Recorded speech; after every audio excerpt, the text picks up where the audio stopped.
Guys, deluded, I'm back again. Thank you very much for watching. I've just got home. We're about to play against FC Vorskla in an hour or so. So why not talk about some thoughts going into the game, if nothing more, pre-match entertainment, innit? So firstly, let me talk about Leno. Now, Leno, I was looking at a lot of the comments that Uno Emery was saying about Leno, and for when I cut through the noise, the only bits that really interested me, obviously I'm only looking at this because I want to see when the man started. I mean, we know we needed a keeper and the man's not starting that. What's right with him? What's wrong with him then? He spoke about him. He said a lot of noise, like I said. But what interested me, he said he's performing well in training. He said he's doing all the things. He said he's bought him because he's young and he wants to develop him and all of these sort of things. So it's not like he hasn't lost faith, but it doesn't seem like he's entirely convinced. The one thing that really I can't really make sense of, in the sense that it's very ambiguous, is that somebody asked him it, and for more context, got by all means, people go on Arsenal fan, plugging the wrong people, Arsenal.com, and go and look at their thing in it because they got the whole transcript. But he basically said something like, okay, when he was pressed by a journalist, his reply to something was, maybe Leno is better, has one quality over Czech and is better at a certain thing, and more or less the quote went on to say vice versa in Czech's case. So does that confirm what we've been saying, in the sense that it could be a thing where he's not entirely convinced with Leno? He could be rough around several edges. He still needs to develop. He's still adapting, or what isn't he, or isn't he, or is he showing in training? What's going on with that? I mean, Czech seems to be getting ahead of him, but we know Czech's declining. So what's going on? Are you using this as a carrot to dangle over Leno's head, and showing him that, okay, I'll call you as you did your thing at Leverkusen. We want you to be the keeper, but you need to improve it.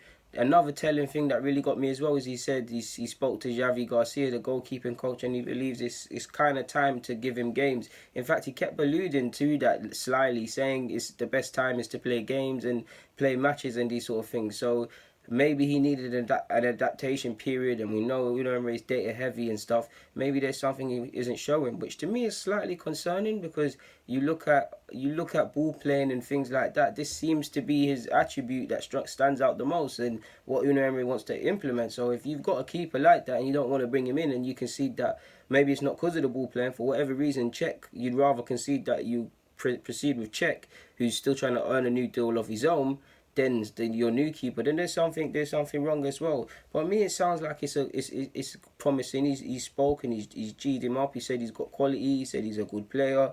He said all of this. We know Leno's said he's not sulking about it and all of these things. He's just gonna get on with it. He also said he spoke to Leno about it, and he presented his argument in the run up to the Manchester City game. For those of you who don't remember, that was our first game of the season. To which that is a good thing. I mean, it's a good thing that he's decided. But I mean, pre-season, then that means you've gone with Czech, and you've gone with Czech, who wasn't with the World Cup at with Czech Republic, and obviously Leno wasn't didn't get to play and things like that. Essentially, did Leno even go? Leno didn't go. I'm bugging out. Leno never went. Like, yeah, he didn't get to play for Germany, so it stands correct. So he's got a lot. He's had a long time to see both in pre-season, to see them in matches, to see them in increased training sessions, and really review them, and maybe had time to look at Leno's old footage and other things presented to him in pre-season or in the run-up to the season by whoever's next to him, the analysts and them things there. And he's conceded, if he's done that and he's conceded Czech is better, because Czech did look alright in pre-season, let's keep it true, guys. That's testament to Czech, which fair play, model professional, but that's concerning for Leno. He's got time, but we'll have to see. Off topic as well, Villarreal are playing Rangers, and it's good to see Santi Cazorla, I believe, is in the squad. He's been talking about Arsenal and Steven Gerrard and a lot of other Premier League things as well. So it's nice to see that Santi Cazorla's about. What was I going to speak about next? Chuba Akpom played 12 times for the first team at Arsenal. Former Gooner, was once highly rated, seen that he could possibly break through. Played 22 times, ultimately it never happened here. The grade was too tough. Went on loan a couple of times, didn't really happen for him. He left the club finally, departed to Greece, and he could play some part, or he could even start against Chelsea. Well, he's a former Gooner, so hopefully he could haunt Chelsea. Hopefully he starts. We'll root for him all the way.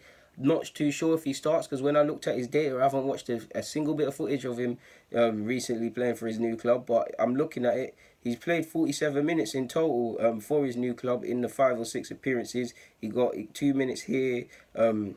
2 minutes, not 2 minutes. He got technically over 2 games, 16 minutes against Benfica, 8 minutes against Tripoli, and Panoninos, I can't say that name, got 23 minutes. So he's still restricted to the subs bench, still trying to earn the trust of his new manager, but hopefully he plays some part, because it's been a good week in Europe for our former young players or players still connected with the club.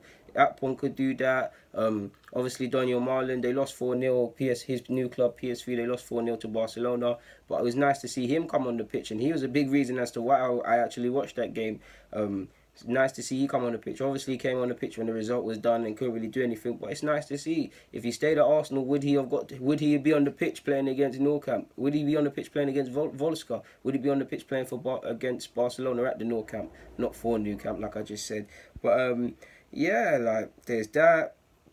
So it's nice to see. Obviously, Reece Nelson made his debut, only got a couple minutes, but it's nice to see that our young players are popping up in Europe. So what else is there to speak about? Finally, you know what? I was going to do this in a vid, but I can't be asked. So let's speak about Dominic Thompson. I've spoken about him in here and there, but yeah, a lot of you are asking about it. Now, a lot of hype's been made about him training with the first team this week.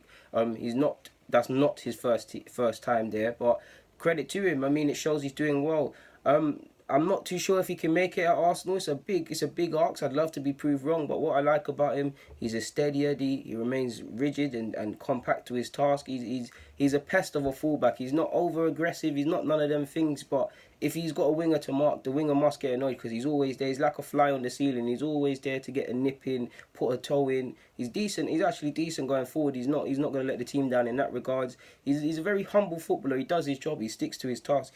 Decent in a 1v1, recovery tackles good. If you saw the FA Youth Cup final, Hudson-Odoi stressed both of them fullbacks, but what's his name, Vontae Daly Campbell and my man Dominic Thompson did alright. Happy for him, because he's yet to feature for the under-23s. He's training with the first team. Obviously, there was a lot of talk of Bowler getting that chance. For whatever reason, he's not been elected, and Dominic Thompson, it's down to him to take his chances, to put himself in the frame, because there's a lot of question marks over left back at first team level. But if you look at a young level, we've got Joe Lopez, who just come from Barcelona. You'd like to think if you're coming from Barcelona, you got some sort of future in the game, so he's going to put pressure.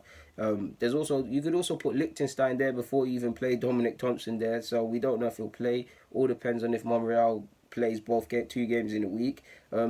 Wonder what this means for Cohen Bramall, because if Dominic Thompson is yet to play for the side at reserve team level, essentially, he's 18 years of age, and you're 22, and he's left you, at least in regards to the thinking or whatever it looks like, bit concerning. And to which I say it's probably too early for young Saka, but it's testament to Saka how Saka, he can play at fullback, and he could very well have a future at right back or left back, as well as on either flank. It's testament that he's able to have made some sort of appearance at under 23 level as a fullback before Dominic Thompson.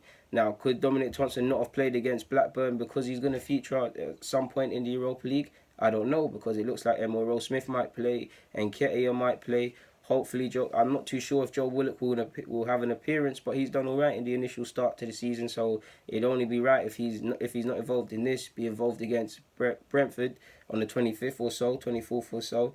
But we'll see, man. Obviously, last year he made 22 appearances for the 18s, and he got 1 assist, so he's doing all right, man. Dominic Thompson, I'm referring to now. So yeah, I don't think there's anything else I can talk about pre-game, people. So I'll get out you guys' hair, but yeah. Guys, deluded, stay safe, hopefully we win. Obviously I'm going to be back for the review in a couple of hours or so. Guys, DG.